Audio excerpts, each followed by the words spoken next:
WSAV is your local election headquarters, and today Edward got a chance to sit down with Congressman Buddy Carter as he makes his bid to keep his seat in the U.S. House. Yeah, Tina, I talked with Carter about several issues important to the voters here in the 1st Congressional District. Take a look at our conversation. All right, Congressman, I want to thank you for joining us here on First News at 4. Appreciate you stopping by. So let's jump right into it.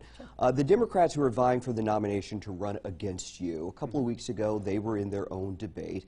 We posed a question to them that I'd like for you to answer as well. So what do you believe the most pressing issue facing the 1st District is, and what do you plan to do about it, especially if Republicans win control of the House? Well, first of all, the most pressing issue for people in the 1st District is probably the most pressing issue for all Americans, and that is inflation. And the value of the dollar has fallen so much. The prices have gone up so much. And it's a direct result of the policies of this administration. Let's face it.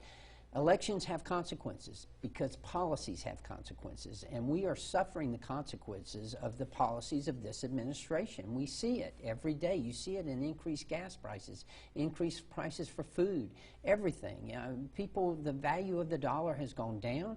People are making more, but they are actually taking home less. We've lost at least 2 paychecks every year as a result of nothing more than inflation. They're also concerned about crime. Crime in our cities, especially in our metropolitan areas, have become a serious problem. Here in the 1st Congressional District, of course, tourism is a big part of our district, and being able to get people to work again, because so much money has been put out by the federal government into our economy that people aren't going back to work. The participation rate is at one of the lowest levels that it has been. And of course, when you're talking about a service industry like tourism, you're talking about needing people and needing help. So that's a big part of our concerns as well. And the ports are always a big part of our economy. Of course. Let's talk about student loans real quick. You posted on your Facebook page 3 days ago this post talking about the 1.4% drop in GDP. This last sentence there, and I don't know if people can see it on their screen, but you said that it is time to restart student loan payments. You also retweeted a tweet by Minority Leader Kevin McCarthy in opposition of canceling out student loan debt. So why is that your stance when clearly there are people, constituents, who are still struggling to pay their bills? Well, we need to start back the payments on student loans. There's no question about that. It needs to start back. It needs to start back as soon as possible. And no, I am not in favor of forgiveness of student loans. The 210 million people who don't have student loans, who didn't get to go to college, are supposed to pay for the 48 million people who did go to college. That's ludicrous to think. What about those of us who paid their way through college? And you know, you look at it, 48% of the people who have student loans, these are for post-secondary loans as well, doctors and lawyers, and that's great. I'm glad that people get those degrees. We need those people in our society. However, you can't expect those who didn't go to college, who don't have student loans, to pay for those loans and pay off those loans. I think that's irresponsible, and I don't think that should be the role of the government.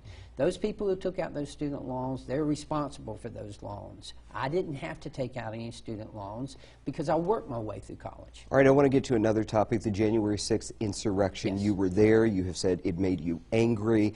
Still, that night you voted not to certify the election results in favor of President Biden.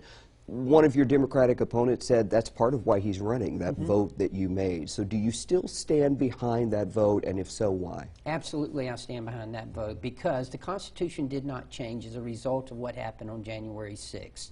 The Constitution remained the same. I condemn what happened on January 6th. I've done it since day one, and I continue to do that. Those people should be arrested. They should be prosecuted. They should be given due diligence through the law, as all prisoners should be, as all people who are arrested should be, given their rights. But they should be prosecuted, and they should serve time for what they have done to the full extent of the law. That was wrong what they did, just as what happened in Minneapolis and in Portland the summer before was wrong. Those people, they should be prosecuted as well, given their due process through the process, but they should be prosecuted to the full extent of the law.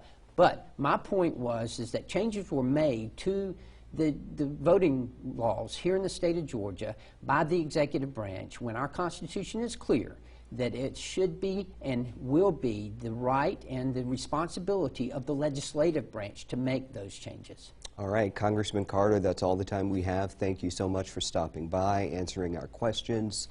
It's always nice to see you. Good to see you. Thank you for having me.